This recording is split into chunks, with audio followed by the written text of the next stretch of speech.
Assalamualaikum warahmatullahi wabarakatuh. Perkenalkan nama saya Tarisa Zaura dengan NIM 22016209 dari Prodi Pendidikan Bahasa dan Sastra Indonesia. Di sini saya akan membahas tentang materi wawancara. Baiklah, topik yang akan kita bahas dalam materi ini adalah yang pertama ada pengertian wawancara, yang kedua jenis wawancara, yang ketiga jenis pertanyaan dalam wawancara, keempat, lembaga bimbingan wawancara. Dan kelima, praktik wawancara.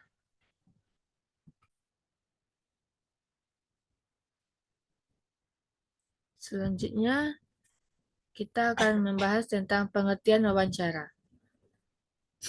Menurut Kamus Besar Bahasa Indonesia, wawancara adalah tanya jawab dengan seseorang yang diperlukan untuk dimintai keterangan atau pendapatnya mengenai suatu hal.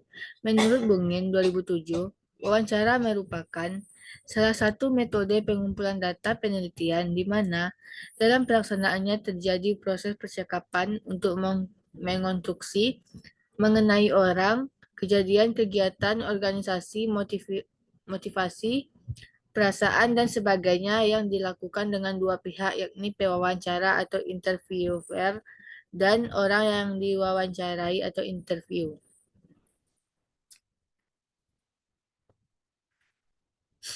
Selanjutnya ada jenis wawancara.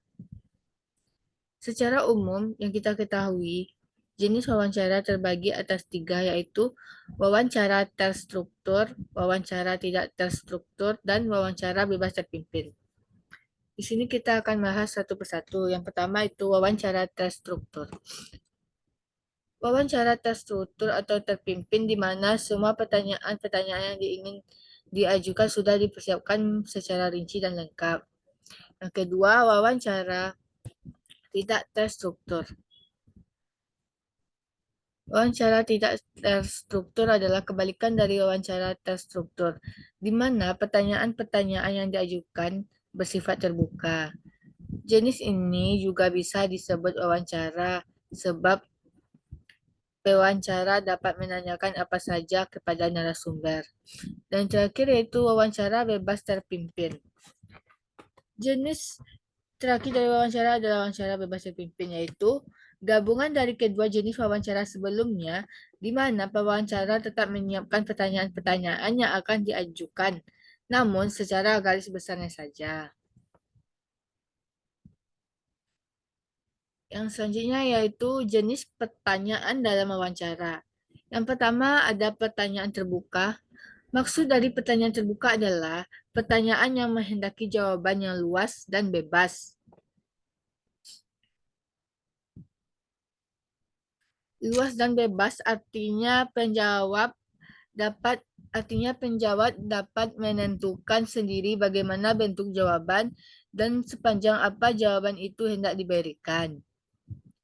Yang kedua ada pertanyaan hipotetik terbuka.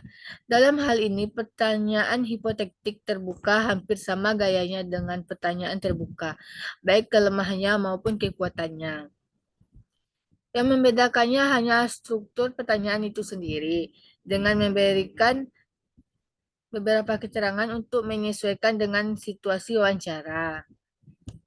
Contohnya seperti tadi saudara jelaskan bahwa saudara tidak tahu menahu tentang penyelewengan yang dilakukan oleh bawahan saudara. Sepengetahuan saya, sistem pengawasan mereka di kantor saudara selama ini sudah ada. Apakah ada hambatan dalam pelaksanaannya? Begitulah kira-kira contohnya. Yang ketiga ada pertanyaan langsung. Pada pertanyaan langsung dimaksud untuk pertanyaan yang menghendaki jawaban singkat dan kadang-kadang dapat dijawab dengan ya atau tidak. Kebanyakan pertanyaan langsung ini berharga karena dapat langsung singkat. Tetapi kelemahannya, pertanyaan semacam ini beberapa hanya mengungkapkan sedikit hal saja.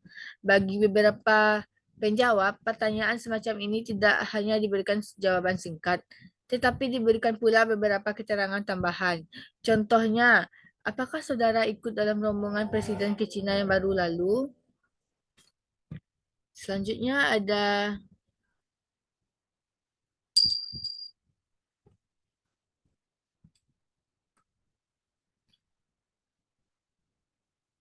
Yang keempat, pertanyaan tertutup. Pertanyaan tertutup merupakan pertanyaan yang membatasi ruang gerak menjawab, bahkan kemungkinan jawaban telah tersedia. Penjawab tinggal menentukan salah satu pilihan jawaban itu. Kekuatan pertanyaan ini, jawaban mudah dipahami, dapat menghemat waktu. Kelemahannya, pertanyaan semacam ini akan menjadi gangguan bila pilihan jawaban yang telah disediakan tidak ada yang disukai oleh penjawab. Yang kelima yaitu pertanyaan beban. Pertanyaan beban merupakan pertanyaan yang menimbulkan beban berat bagi penjawab disebabkan tidak ada jawaban yang benar. Namun, menurut jawaban emosional, pada pertanyaan beban semacam ini jarang digunakan karena akan menimbulkan beban emosional kepada penanya dan penjawab. Contohnya, kalau bendungan raksasa yang direncanakan itu gagal, apakah Anda akan mengundurkan diri dari Dirjen Pengairan? Begitulah contohnya. Yang keenam ada pertanyaan terpimpin. Pertanyaan terpimpin yakni pertanyaan yang diikuti dengan arahan jawaban. Dalam pertanyaan terpimpin merupakan pertanyaan yang sangat membantu untuk mengetahui sampai sejauh mana penjawab setuju dengan pendapat atau pandangan penanya yang diajukan sebelumnya. Yang ketujuh ada pertanyaan orang ketiga. Inti dari pertanyaan orang ketiga ini adalah isi pertanyaan yang diajukan seolah-olah merupakan pertanyaan yang datang dari orang ketiga. Kemudian jawabannya pun sepertinya untuk orang ketiga. Gaya pertanyaan semacam ini dibuat agar penanya terlepas dari rasa terganggu secara emosional, sehingga perlu dialihkan seolah-olah yang bertanya itu bukan dia. Topik yang selanjutnya yang akan kita bahas yaitu lembaran bimbingan wawancara. Yang pertama, menentukan topik yang akan ditanyakan kepada narasumber. Yang kedua, menyusun pertanyaan yang akan ditanyakan. Yang ketiga, menghubungi narasumber apakah bisa diwawancarai atau tidak. Yang keempat, memberikan pertanyaan kepada narasumber. Yang kelima, mencatat jawaban dari narasumber. Dan yang keenam, menyusun hasil jawaban narasumber. Selanjutnya ada praktik wawancara. Yang pertama,